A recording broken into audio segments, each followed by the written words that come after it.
Sepanjang sejarah, Tuhan tidak mengutus rasul baru semata-mata untuk membawa ajaran yang benar-benar berbeda, melainkan untuk memperbaiki dan meluruskan ajaran yang telah disampaikan oleh rasul-rasul sebelumnya. Dalam perjalanan waktu, ajaran-ajaran ilahi seringkali mengalami perubahan atau penyimpangan, baik karena penafsiran yang salah atau karena diubah oleh umatnya. Sebagai tanggapan terhadap perubahan ini, Tuhan mengutus rasul yang bertugas untuk mengembalikan ajaran kepada kebenaran aslinya dan menyempurnakan apa yang telah rusak. Faktor waktu dan peradaban seringkali menjadi penyebab utama perubahan dalam ajaran agama.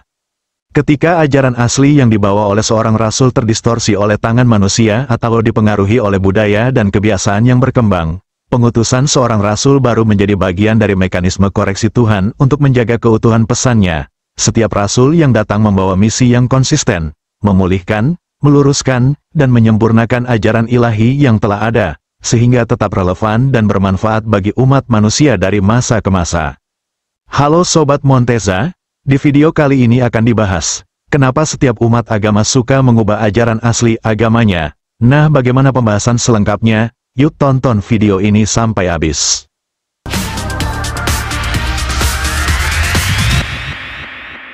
Sepanjang sejarah, agama seringkali mengalami perubahan baik dalam ajaran maupun praktiknya, meskipun banyak ajaran ilahi pada awalnya dimaksudkan untuk menjadi pedoman hidup yang tetap dan abadi.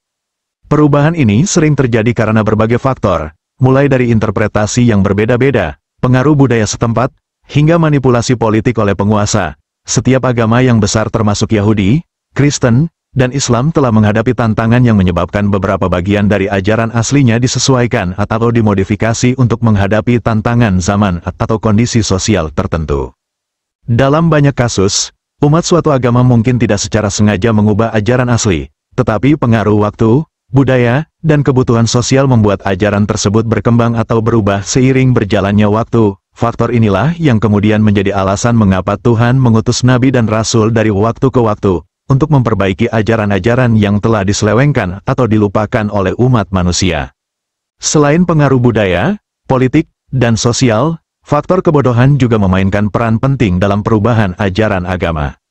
Ketika seseorang atau sekelompok orang kurang memahami ajaran asli agama mereka, baik karena kurangnya pengetahuan atau akses terhadap sumber ajaran yang benar, mereka cenderung salah menafsirkan atau bahkan mengubah ajaran tersebut. Kebodohan ini seringkali muncul karena minimnya pendidikan agama, pemahaman yang terbatas terhadap kitab suci, atau tidak adanya bimbingan dari pemimpin agama yang kompeten. Orang yang tidak memiliki pemahaman mendalam mengenai prinsip-prinsip agama cenderung membuat penafsiran mereka sendiri atau menerima pandangan yang salah dari orang lain. Ini bisa menyebabkan penyimpangan dari ajaran asli, baik dalam praktik maupun doktrin. Sebagai contoh, dalam sejarah beberapa agama, ajaran asli yang seharusnya murni dan sederhana seringkali menjadi terdistorsi oleh praktik-praktik yang tidak sesuai dengan inti ajaran, karena kebodohan atau ketidakmampuan memahami makna yang sebenarnya.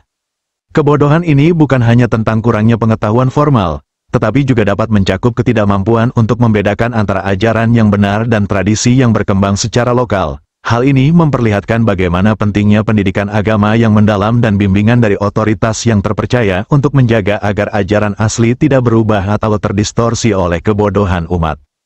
Sejarah menunjukkan bahwa agama Yahudi dan Kristen telah mengalami perubahan yang signifikan dalam ajaran-ajaran dasarnya sejak masa awal kemunculannya. Perubahan ini mencakup modifikasi terhadap teks-teks suci, penafsiran ulang ajaran, serta penambahan doktrin yang tidak ada dalam ajaran asli yang dibawa oleh nabi-nabi mereka. Berikut adalah narasi yang menjelaskan perubahan tersebut beserta bukti-bukti yang mendukung argumen ini. 1. Agama Yahudi dan perubahan dalam teks serta tradisi. Ajaran Yahudi awalnya disampaikan melalui nabi-nabi seperti Musa dan tertuang dalam Taurat. Namun, seiring berjalannya waktu, teks-teks suci ini mengalami berbagai penyuntingan dan interpretasi ulang oleh para rabi Yahudi. Salah satu bukti perubahan ini dapat ditemukan dalam Talmud, kumpulan komentar dan hukum oral yang berkembang setelah zaman nabi-nabi, yang berfungsi sebagai interpretasi tambahan atas Taurat. Talmud mencerminkan perubahan besar dalam praktik agama Yahudi karena menambahkan tradisi yang tidak ada dalam ajaran asli, seperti aturan-aturan rabbinik tentang ibadah dan kehidupan sehari-hari. Selain itu, ada juga bukti bahwa Taurat yang digunakan saat ini tidak persis sama dengan teks asli yang diturunkan kepada Musa. Penelitian kritik tekstual menunjukkan adanya variasi dalam manuskrip-manuskrip Taurat yang ditemukan di tempat berbeda, termasuk gulungan Laut Mati, yang memperlihatkan perbedaan kata dan struktur dibandingkan dengan Taurat modern. Ini menunjukkan bahwa selama berabad-abad, teks tersebut telah disalin, diubah, dan ditafsirkan ulang, menjadikan ajarannya tidak sepenuhnya sama dengan versi awal. 2. Agama Kristen dan evolusi ajarannya.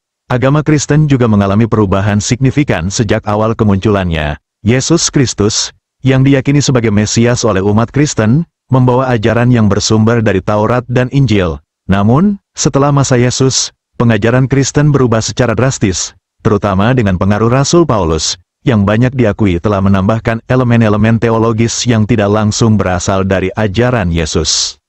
Salah satu perubahan terbesar dalam ajaran Kristen adalah konsep Trinitas, yang menyatakan bahwa Tuhan terdiri dari 3 pribadi, Bapa, Anak, Yesus, dan Roh Kudus.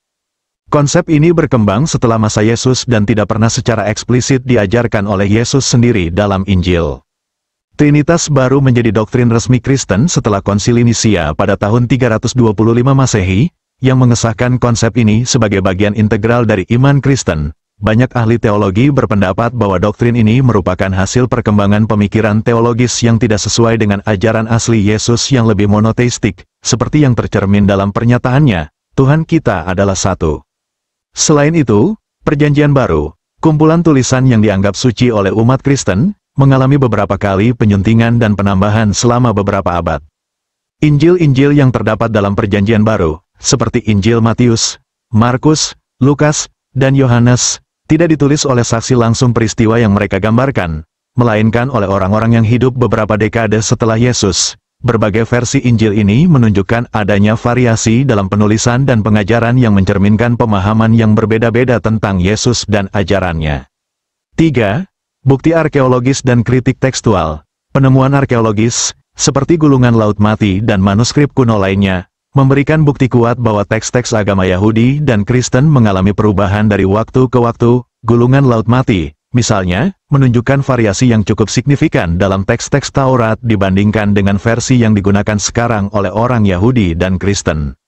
Selain itu, kritik tekstual terhadap Perjanjian Baru juga mengungkapkan bahwa banyak bagian dari teks ini, terutama dalam surat-surat Paulus dan Injil Yohanes, telah mengalami penyisipan, revisi, dan penghapusan.